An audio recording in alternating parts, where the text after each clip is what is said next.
Hello all, welcome to chemistry कक्षा। कितने लोगों ने सिंड्रेला और स्लीपिंग ब्यूटी की कहानी सुनी है। स्लीपिंग ब्यूटी वो थी जिसे हमेशा सोए रहने का श्राप मिला था। यानी एक तरह से कह सकते हो, आज के समय में बात करें तो स्लीपिंग ब्यूटी एक्चुअली कमा में चली गई थी और सिंड्रेला वो थी जो अपने दोनों सौतेली बहनें और अपने माँ के साथ साथ अपना भी दिन भर का काम करती थी। झाड़ू पोछा, बर्तन, बगीचे की सफाई, और वो बेचारी दिन भर खटते ही रहती थी। मान लो मैं ये कहूं कि स्लीपिंग ब्यूटी यानी अगर कोई इंसान कमा में है तो भी उसका इंटरनल एनर्जी तो हर दिन चेंज हो ही रहा है। At the end of the day मान लीजिए इंटरनल एनर्जी सपोज करो 100 जूल चेंज होता है। एक एग्जाम्पल के लिए समझो, कहोगे इंटरनल एनर्जी कैसे चेंज हो रहा होगा? तो देखो, इंटरनल एनर्जी तो अंदर की चीज है ना, वर्क तुमको बाहर से दिखता है। इंटरनल एनर्जी तो सिस्टम के अंदर का चीज है। इंटरनल एनर्जी यहां इस सेंस में बात करो कि अगर एक बॉडी को मैंने सिस्टम कंसीडर किया है, वो चाहे स्लीपिंग ब्यूटी का बॉडी हो चाहे सिंड्रेला का बॉडी हो, तो वो बॉडी सांस लेगा, वो बॉडी उसके ब्लड का सर्कुलेशन होगा, उसका नर्व इम्पल्स यहाँ से वहां जाएगा, तो आखिर ये सब बिना एनर्जी के थोड़ी होगा जी। सब चीज के लिए एनर्जी चाहिए। तो मान लो बॉडी को मेंटेन करने के लिए दोनों को ही, यानी सिंड्रेला और स्लीपिंग ब्यूटी दोनों को बस 100 जूली एनर्जी चाहिए था। अब अगर मैं तुमसे ये पूछूं कि बताओ किसकी मम्मी को ज्यादा खाना खिलाना पड़ता होगा जी बाहर से, यानी किसको ज्यादा हीट देना पड़ता होगा बाहर से, और तुमको हेल्प करने के लिए मैं फर्स्ट लॉ भी लिख देती हूँ। यहाँ पर फर्स्ट लॉ क्या था, याद करिए, delta U equals to Q plus W. अब फटाफट आंसर दो कि किसकी मम्मी को ज्यादा खाना देना पड़ता होगा, स्लीपिंग ब्यूटी की मम्मी को या सिंड्रेला की सौतेली मम्मी को? क्योंकि स्लीपिंग ब्यूटी तो हर हमेशा सोए रहेगी, ये वर्क तो कुछ कर ही नहीं रही है। और यहां से आप देख रहे हैं कि अगर वर्क हो जाए जीरो तो उतना ही खाना देना पड़ेगा, बाहर से उतना ही हीट देना होगा सिस्टम को, जो कि उसका इंटरनल एनर्जी बढ़ाए। यानी स्लीपिंग ब्यूटी को 100 जूल देने से काम चल जाएगा, लेकिन सिंड्रेला 100 जूल तो उसको चाहिए ही चाहिए। इसके केस में मैंने कहा कि आप जो हीट दे रहे हैं वो सिर्फ और सिर्फ इंटरनल एनर्जी को बढ़ाने के बराबर आप हीट दीजिए, क्योंकि वर्क तो कुछ हो ही नहीं रहा है। जबकि इसमें मैंने क्या कहा कि आप 100 जूल तो देंगे ही, क्योंकि वो तो इंटरनल एनर्जी यानी उसके सिस्टम को मेंटेन करने के लिए उतना तो चाहिए। लेकिन ये साथ ही साथ दिन भर अपनी दोनों बहनें और अपनी मम्मी का सारा काम करती है, और मान लो उस काम के लिए, क्योंकि यहां पर मैंने कहा है work done by body, Cinderella काम करती है, सिस्टम के लिए लॉस, सिंड्रेला के लिए एनर्जी लॉस। मान लो ये 1000 जूल का काम करती है। अब बताओ उसकी मम्मी को 100 जूल जो है वो इंटरनल एनर्जी यानी उसके बॉडी को मेंटेन करने के लिए चाहिए। तो बताओ उसकी स्टेप मदर को कम से कम 1100 जूल तो खाना खिलाना ही पड़ेगा भाई, हीट उतना तो देना ही होगा। अब लगेगा कि थर्मोडायनामिक्स में कहा स्लीपिंग ब्यूटी, सिंड्रेला, ये सब क्या हो रहा है।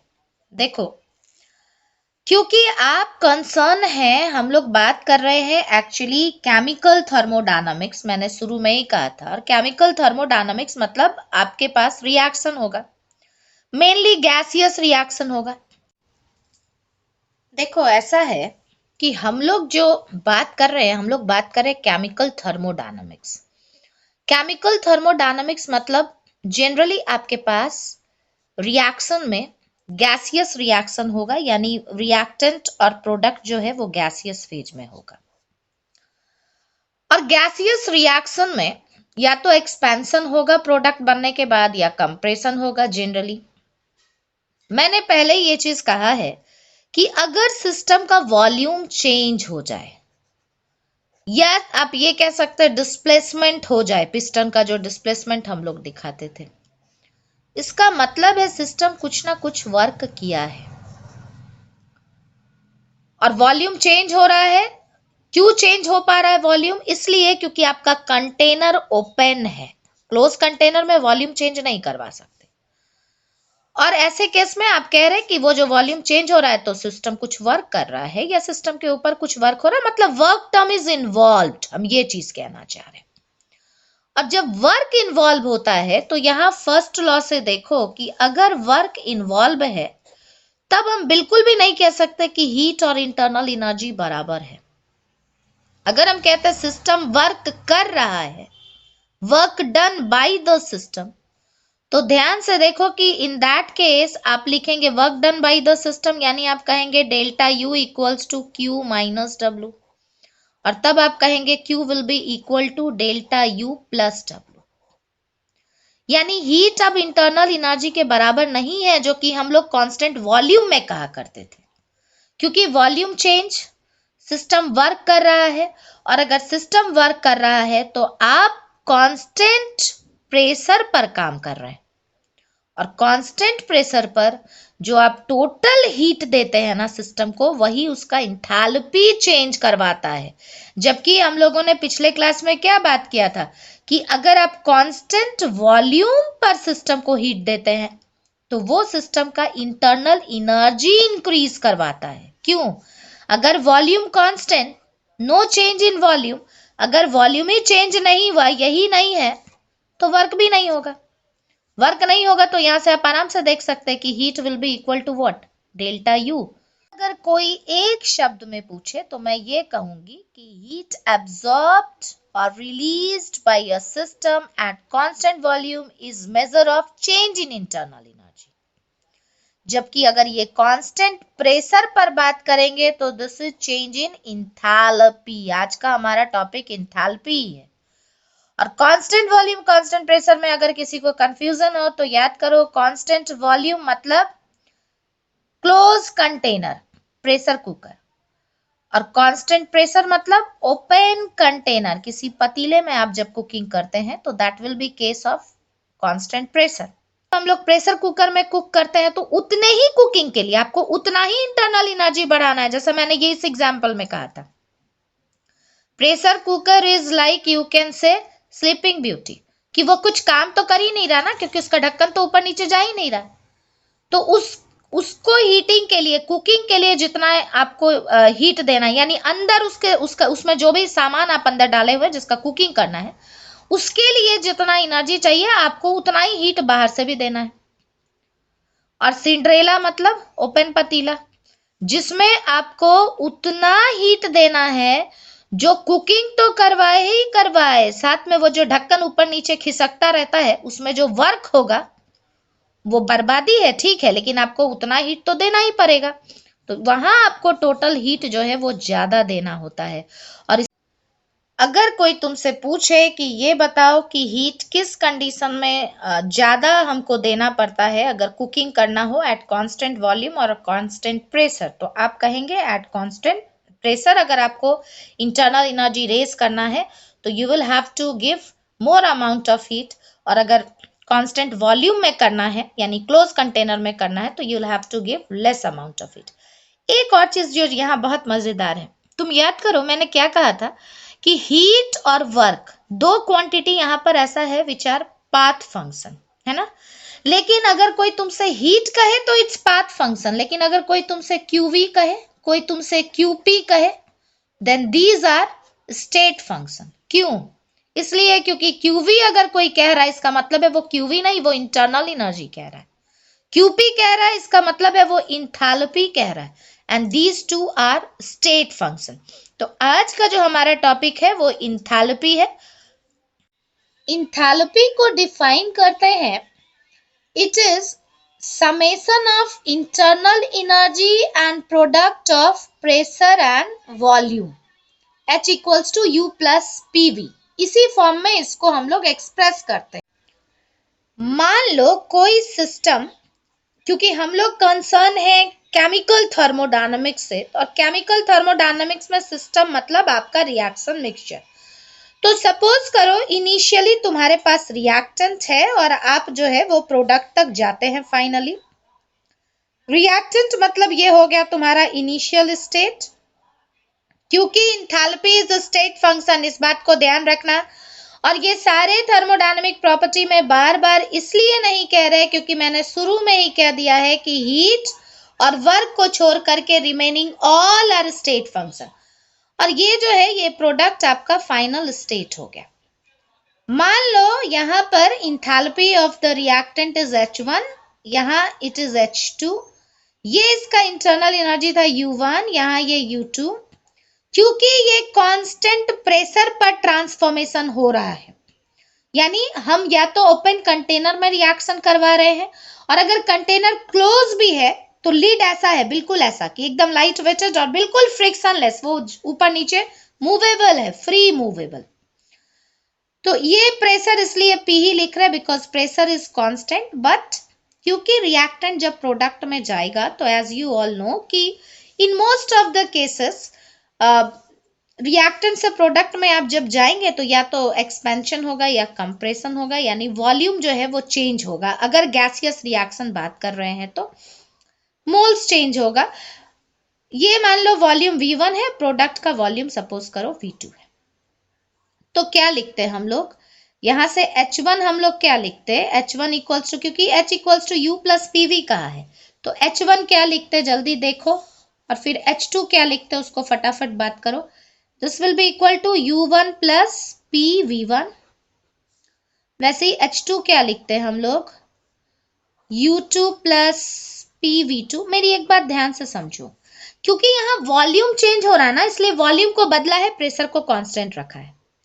मान लो कोई कहेगा कि टीचर अगर वॉल्यूम ना दिया रहे, वॉल्यूम से कुछ कंसर्न ही ना रहे, उसके जगह पर हमको मोल्स दे, तो फिर हम कहेंगे तो फिर ठीक है ना, आप जानते हैं गैसियस सब्सटेंस के लिए हम लोग PB इक्वल्स टू nRT लिखते हैं, आप उस फॉर्म में इसको चेंज कर लीजिए, अभी नीचे हम लोग करेंगे उस चीज को।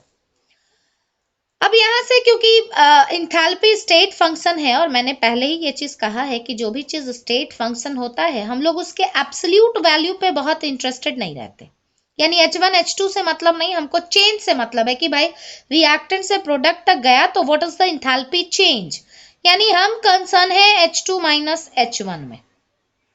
तो यहां से देखो H2 के जगह पर क्या लिख सकते थे, U2 plus PV2, minus H1 के जगह पर क्या लिख सकते थे, U1 plus PV1। Final minus initial के लिए हम लोग चेंज लिखते हैं, यानी दिस इज डेल्टा H, जिसको इंथैल्पी चेंज कह रहे हैं। यहाँ से U2 वाले और U1 वाले टर्म को एक साथ ले आओ, इंटरनल एनर्जी वाले फॉर्म को, U2 minus U1 plus P common हो गया यहाँ और यहाँ, P को अगर कॉमन ले लेते हो तो V2 और ये माइनस हो जाएगा ना, सो V1, यानी आप कह सकते हैं delta H is equals to delta U plus P delta V। सवाल ये इस फॉर्म में हम इसको लाए ही क्यों, तो उसके पीछे दो कारण है।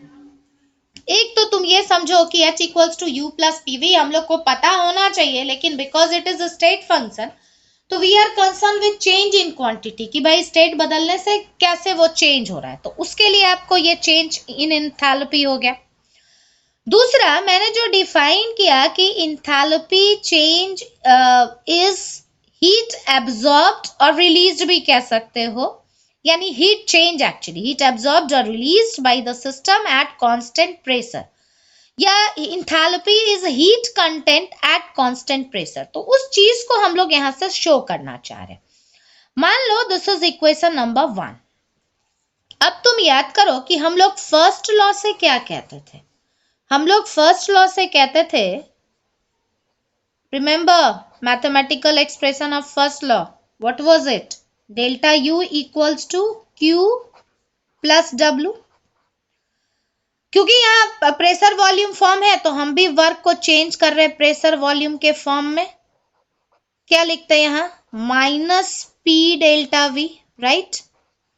ये याद रखो, अगर ये कांस्टेंट टेम्परेचर होता तो ये टर्म हट जाता, कांस्टेंट वॉल्यूम होता तो ये हट जाता, एडियाबैटिक प्रोसेस होता तो Q हट जाता। सिर्फ एक ही प्रोसेस तो था जहां ये सारा चीज रहता था, दैट वाज कांस्टेंट प्रेशर। तो अभी हम लोग कांस्टेंट प्रेशर के लिए ही बात कर रहे हैं। तो यहां से देखो क्या हो रहा है, QP इक्वल्स टू व्हाट, ये इस तरफ आ जाएगा तो delta U plus P delta V। अब तुम अच्छे से इक्वेशन नंबर 1 जो कि तुम इंथैल्पी के डेफिनेशन से लाए हो, और इक्वेशन नंबर 2 जो कि आपका फर्स्ट लॉ है, उसका मुआयना करिए और देखिए कि RHS दोनों में बराबर है। इसका मतलब क्या, LHS भी बराबर है, यानी हम लोग इक्वेशन 1 और 2 से ये कह सकते हैं कि delta H equals to QP। यानी आज के बाद हम ये याद रखेंगे कि heat content at constant pressure is called enthalpy. किसी सिस्टम को कांस्टेंट प्रेशर पर जितना हीट देते हो उससे दो काम हो रहा है, एक तो सिस्टम का इंटरनल एनर्जी भी बढ़ रहा है और दूसरा सिस्टम वर्क जो कर रहा है वो भी कंपनसेट कर रहा है। तो टोटल जो आप हीट देना पड़ रहा है आपको, that is called what, enthalpy change. देखो, क्योंकि हम लोग कंसर्न है केमिकल थर्मोडायनामिक्स से, और केमिकल थर्मोडायनामिक्स मतलब आपके पास गैसियस रिएक्शन होगा और वहां आपको जो है वो इंथैल्पी चेंज फाइंड करना होगा कि रिएक्टेंट जब प्रोडक्ट में गया तो what will be the enthalpy change. ये रिएक्टेंट है, ये प्रोडक्ट है। आप क्या कह रहे हैं, ये मान लो रिएक्टेंट का नंबर ऑफ मोल्स है और ये प्रोडक्ट का नंबर ऑफ मोल्स है, ठीक है। रिएक्टेंट और प्रोडक्ट मान लो गैसियस स्टेट में है, तो आप क्या कह रहे हैं, आप कह रहे हैं H equals to U plus PV। यानी अगर हम चेंजेस बात करें कि यहाँ इंटरनल एनर्जी वाज U1, यहाँ U2 और यहाँ इंथैल्पी इज H1, यहाँ H2, जैसे पहले बात किया था, तो अगर हमको चेंज इन इंथैल्पी फाइंड करना है डेल्टा H, तो फिर हमको ये सारे चीज का भी चेंजेस लेना होगा, final minus initial delta U plus इसके जगह पर भी क्या लिख सकते थे, PV डेल्टा। अब जो टर्म चेंज होगा हम उसको चेंज करेंगे। लेकिन देखो यहाँ पर प्रेशर कांस्टेंट है, लेकिन हम लोग वॉल्यूम के लिए बात नहीं कर रहे हैं डायरेक्ट, हम कह रहे हैं कि मोल्स बदल रहा है। नो डाउट अगर मोल्स बदल रहा है तो वॉल्यूम चेंज हो रहा होगा, लेकिन हम वॉल्यूम नहीं दे करके तुमको जो डाटा दिया हुआ है वो मोल के फॉर्म में दिया हुआ है। तो अच्छा है कि हम लोग इसको चेंज कर ले मोल के फॉर्म में, because we know that for ideal gas हम लोग क्या लिखते हैं, PB इक्वल्स टू nRT, क्या ही लिखते हैं ना। अगर टेम्परेचर कांस्टेंट है, टेम्परेचर नहीं चेंज हो रहा है, मोल्स लेकिन चेंज हो रहा है, मान लो तुम्हारे पास ऐसा कोई रिएक्शन होता जिसमें हम कहते हैं कि N2 gas plus H2 gas gives NH3, ठीक है, उसी कंटेनर में ये प्रोसेस हो रहा है, इट गिव्स NH3। तो अब देख रहे हैं कि मोल्स चेंज हो रहा है, पहले नाइट्रोजन का 1 और हाइड्रोजन का 3, यानी total number of moles of reactant was 4 और प्रोडक्ट में ये जाकर के 2 हो जा रहा है। ठीक वैसे ही कहीं पर इंक्रीज भी करेगा और किसी किसी केस में हो सकता है चेंज ना भी हो, ये भी हो सकता है। तो चेंज ना हो मतलब मैंने पहले ही कहा है कि अगर मोल्स नहीं चेंज हो रहा, वॉल्यूम नहीं चेंज हो रहा, तो फिर वर्क डन नहीं होगा, और अगर वर्क नहीं होता है तो फिर आपको उतना ही हीट देना पड़ेगा जितना इंटरनल एनर्जी चेंज के लिए चाहिए, ठीक है। यानी उस केस में हम लोग कह सकते हैं कि QP और QV दोनों बराबर ही हो गया। चलो आते हैं आगे, ये PB के जगह पर क्या लिख दिया, nRT। अब क्योंकि सिर्फ मोल ही तो चेंज हो रहा है, R और T कांस्टेंट है, तो इसको इसीलिए ऐसे लिख दे रहे delta nRT, delta U equals to delta H। यानी आप इस इक्वेशन को याद रखेंगे कि अगर कभी गैसियस रिएक्शन के लिए आपसे पूछा जाए कि इंथैल्पी और इंटरनल एनर्जी में क्या रिलेशन है, तो इसको आप याद रखेंगे। यहाँ ध्यान रखोगे कि this delta N is what, change in number of moles of gaseous substance.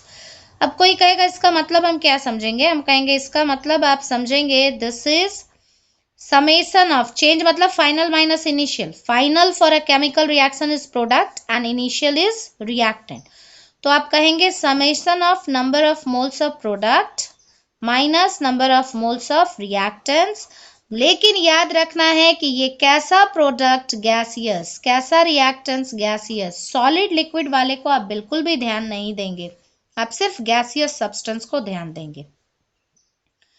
एक और चीज जो तुमको याद रखना है वो ये कि इन मेजर क्वेश्चन, आप ये कह सकते हैं इन मैक्सिमम क्वेश्चन, आपको इंथैल्पी और इंटरनल एनर्जी टर्म ही दिया होगा, लेकिन कभी कभी तुमको हो सकता है कि इंथैल्पी और इंटरनल एनर्जी वर्ड यूज ना करें, उसके जगह पर आपको याद होना चाहिए कि हम लोग डेल्टा H जो है ये वर्ड किसके लिए लाते थे, हीट एट कांस्टेंट प्रेशर। तो अगर कभी हमसे ये कहेगा कि heat at constant pressure is this, heat at constant volume is this, तो हमको पता होना चाहिए कि डेल्टा यू इज क्यूवी, ये लास्ट लेक्चर में बताया है, और QP is equals to delta H, ये तो इसी लेक्चर में बताया, अभी तुरंत थोड़ी देर पहले बताया, तो ये चीज आपको अच्छे से याद होना चाहिए।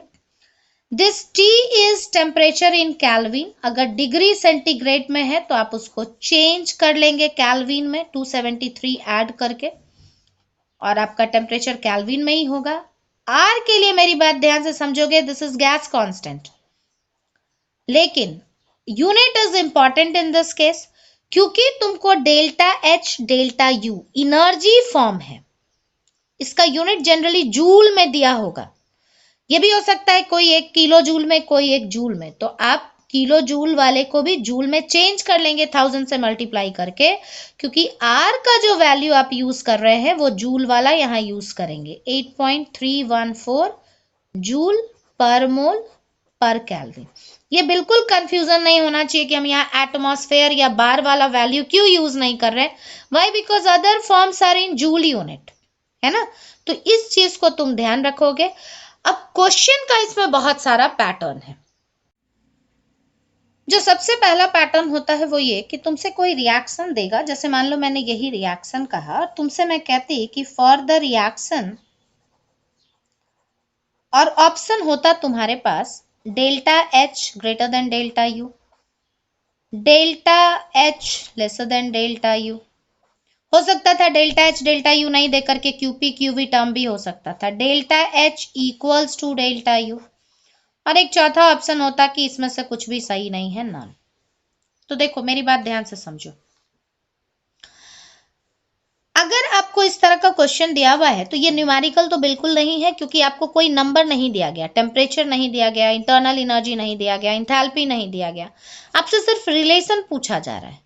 और रिलेशन जानने के लिए कि इसमें और इसमें क्या रिलेशन होगा, देखो मेरी बात ध्यान से समझो, क्योंकि टेम्परेचर जो है वो क्यों कैल्विन में है, और Kelvin temperature minimum Kelvin scale का जो वैल्यू है दैट इज 0 कैल्विन, यानी टेम्परेचर आपका जो भी होगा वो पॉजिटिव फॉर्म में होगा, निगेटिव में नहीं होगा।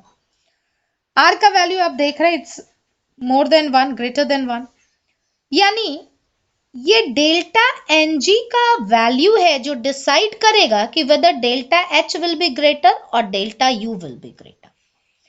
अगर मेरे पास कोई रिएक्शन ऐसा है जिसका डेल्टा एन जी का साइन पॉजिटिव है, पॉजिटिव कहने का मतलब क्या, greater than 0, half, 2, 3 like that. अब क्योंकि तुम लिख रहे हो फाइनल माइनस इनिशियल, यानी आप ये कह सकते हैं कि प्रोडक्ट का जो नंबर ऑफ मोल्स है, गैसियस मोल्स ऑफ प्रोडक्ट, उसका समेशन रिएक्टेंट के मोल से ज्यादा है। इन दैट केस क्योंकि ये आपका पॉजिटिव है, यानी डेल्टा यू में आप जब इसको ऐड करेंगे then you will get delta H, तो आप कह सकते हैं कि delta H will be greater than what, delta U. देखो कि तुम ये समझ पाए हो। ठीक वैसे ही अगर हम कहते कभी कि डेल्टा एन जी निगेटिव आया, निगेटिव आया कहने का मतलब क्या, लेस देन 0 आया, और ये निगेटिव आया इसका मतलब है साइन तो उसी का होगा ना जिसका मैग्नीट्यूड बड़ा है, इसका मतलब है रिएक्टेंट का नंबर ऑफ मोल्स ज्यादा है और प्रोडक्ट का नंबर ऑफ मोल्स कम है, यानी कम रिएक्शन के बाद एक तरह से कहो कंप्रेशन हो गया, पहले ज्यादा था मोल्स और अभी जो है वो कम हो गया। तो ऐसे केस में आप क्या कह सकते हैं कि अगर ये डेल्टा एन जी अगर निगेटिव आ जाता है, ध्यान से देखो, तो ये पूरा टर्म आपको डेल्टा यू से माइनस करना होगा, then you will get delta H. इसका मतलब है डेल्टा एच छोटा हो जाएगा डेल्टा यू से। ये तुम बार बार क्वेश्चन को देख करके भी एनालिसिस कर सकते हो, ऐसा नहीं कि याद ही रखना है तुमको। और एक तीसरा केस भी तो हो सकता है जब डेल्टा एन जी 0 ही हो जाए, यानी जितना भी गैसियस रिएक्टेंट और प्रोडक्ट था, रिएक्टेंट का मोल्स प्रोडक्ट के मोल के बराबर हो जाए, तो ये पूरा टर्म ही आपका हट जाएगा, क्योंकि आप डेल्टा एन जी की जगह पर 0 पुट कर देंगे, no matter what is the amount of R और टी, ये पूरा टर्म ही 0 हो जाएगा मल्टीप्लाई करने के बाद, और तब आप कह सकते हैं कि delta H equals to what, delta U. ठीक है, तो तुम ये देखो कि तुम ये अच्छे से समझ गए हो। हालांकि हम ये बिल्कुल नहीं कहेंगे कि सारे चीज को तुम याद ही कर लो. If you remember this equation, if you can recall this equation while answering, अगर ये इक्वेशन आप याद कर पाएंगे उस समय, तो आप वैसे भी आंसर कर पाएंगे अगर इसको याद नहीं भी कर पाए तो. कैसे? देखो, जैसे मान लो किसी को ये नीचे वाला स्पेशल केसेस नहीं याद है, लेकिन उसको ये इक्वेशन है और उसको पता है कि हमको क्वेश्चन का आंसर करना है कि डेल्टा एच ग्रेटर और डेल्टा यू ग्रेटर, और उसको ये मालूम है कि delta H equals to delta U N G R T. तो सबसे पहले वो क्या करेगा, यहां से इस इक्वेशन से वो निकालेगा डेल्टा एन जी. ठीक है? कैसे?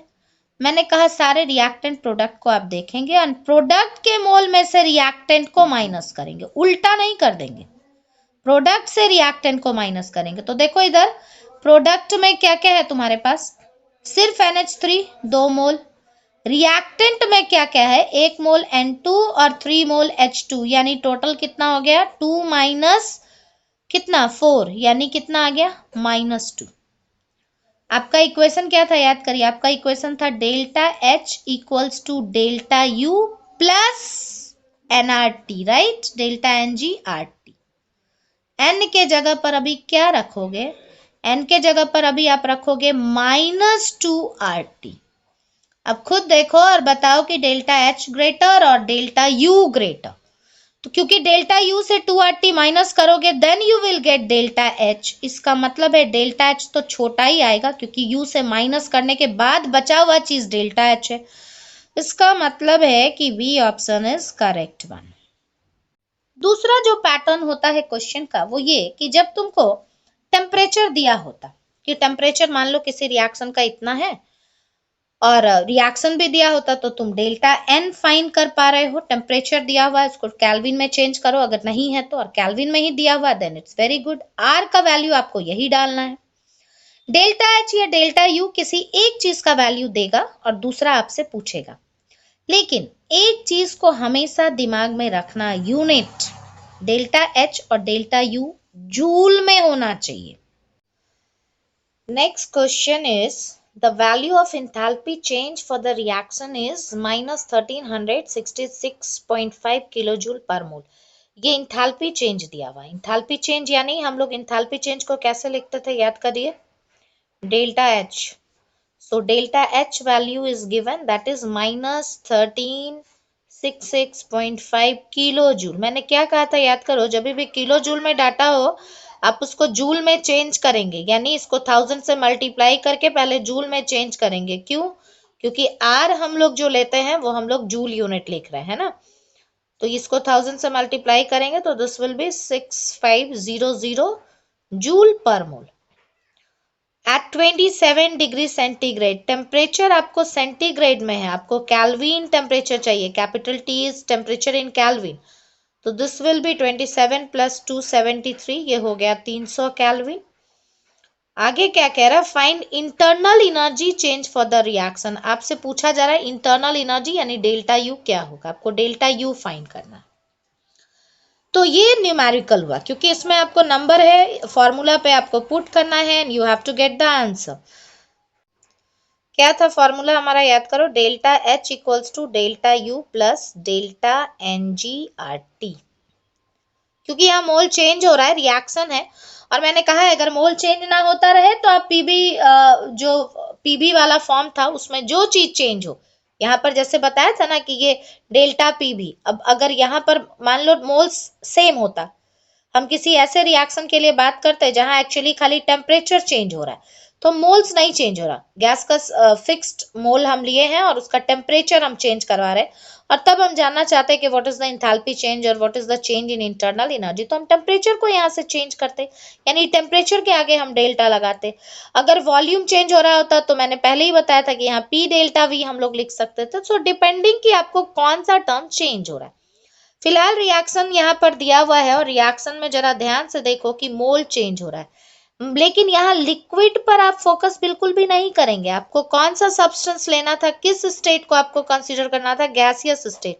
O2 है गैसियस स्टेट, CO2 है गैसियस स्टेट, फिर इसको हम नहीं ले रहे क्योंकि वाटर इज अगेन इन किस स्टेट में, देखो वाटर लिक्विड स्टेट में. मैंने क्या कहा कि लिक्विड आपको बिल्कुल भी कंसीडर नहीं करना, सॉलिड आपको कंसीडर नहीं करना. तो नंबर ऑफ मोल्स यहाँ देखो, प्रोडक्ट साइड में इट्स 2 एंड रिएक्टेंट साइड में इट्स 3। आपको C2H5, this was OH actually, C2H5OH, तो आपको C2H5OH भी नहीं लेना, आपको वाटर भी नहीं लेना है। तो यहां से अगर हम डेल्टा Ng फाइंड करेंगे, साइड में इसी को पहले मैं फाइंड कर दे रही हूँ। डेल्टा Ng हम लोग कैसे लिखते थे, product minus reactant, so product is what 2, reactant is what 3, so this will B -1। अब इसको यहाँ सिंपली पुट कर देना है, क्योंकि आपको डेल्टा U फाइंड करना है, तो मैं इसको ऐसे लिख दे रही हूँ, delta U equals to delta H, इस तरफ आ जाओगे तो क्या हो जाएगा ये वाला, माइनस डेल्टा NG/RT। अब आराम से सारी चीज का वैल्यू पुट करिए and you get the answer. So what is delta H, this is -1366500। अब तुम कहेंगे कि वीडियो पॉज करो और खुद से पहले करके देखो कि तुम्हारा क्या आता है, और फिर जो है चेक कर लेना कि whether your answer is on process is correct और नॉट। डेल्टा एन के जगह पर क्या रख दिया, -1, आर के जगह पर क्या होता value 8.314, and temperature you have calculated in kelvin, this is 300 kelvin. ठीक है, अब इसको आप सॉल्व करेंगे, सो दिस इज -1366500। याद रखना सब जूल में है, ये माइनस माइनस क्या हो गया, प्लस हो गया, और इसको जब मल्टीप्लाई करोगे 300 into 8.314, so this will be equal to 2494.2। ठीक है, अब इसको जब सॉल्व करोगे, ध्यान रखना ये प्लस साइन है और ये आगे लगा हुआ है minus sign, so this will be equal to 1364005.8। ये आपको किस में आ रहा है, जूल पर मोल, रिमेंबर। लेकिन आपको जो ऑप्शन दिया हुआ है ना, ऑप्शन को चेक करो, all options are in kilo joule, तो इसको 1000 से डिवाइड करो and you will get 136,123, decimal को 3 डिजिट इधर लेकर के आओगे, 1000 से कर रहे हो तो 64.005, चलो उसको तो नेग्लेक्ट किया जा सकता है। So the correct option is 1364, that means option C is the correct one, ये सही है। देखो जब न्यूमेरिकल अभी सॉल्व कर रहे हैं ना, एक क्वेश्चन और लेंगे सिर्फ पैटर्न बताने के लिए तुमको, कि देखो क्या क्या पैटर्न हो सकता है अल्टीमेट। इस क्वेश्चन को जरा ध्यान से देखो, क्या कह रहा question, question is the temperature of 2 moles of an ideal gas, कोई आइडियल गैस है जिसका नंबर ऑफ मोल्स आपसे कहा जा रहा है कि 2 मोल्स है, ये चेंज बिल्कुल भी नहीं हो रहा, तो मैं यहाँ पर लिख रही हूँ नंबर ऑफ मोल्स इज 2 मोल, क्योंकि एक ही गैस के लिए बात हो रहा है। is raised from 27 degree centigrade to 77 degree centigrade, यानी टेम्परेचर चेंज हो रहा है, तो आपको डेल्टा टी लेना होगा दिस टाइम। अब एक चीज ध्यान दो, डिग्री सेंटीग्रेड और केल्विन दोनों ही स्केल पर चेंज बराबर आता है, यानी अगर हम डायरेक्ट डिग्री सेंटीग्रेड पर भी चेंज निकाल ले, this is 50 degree centigrade and it will be 50 kelvin also.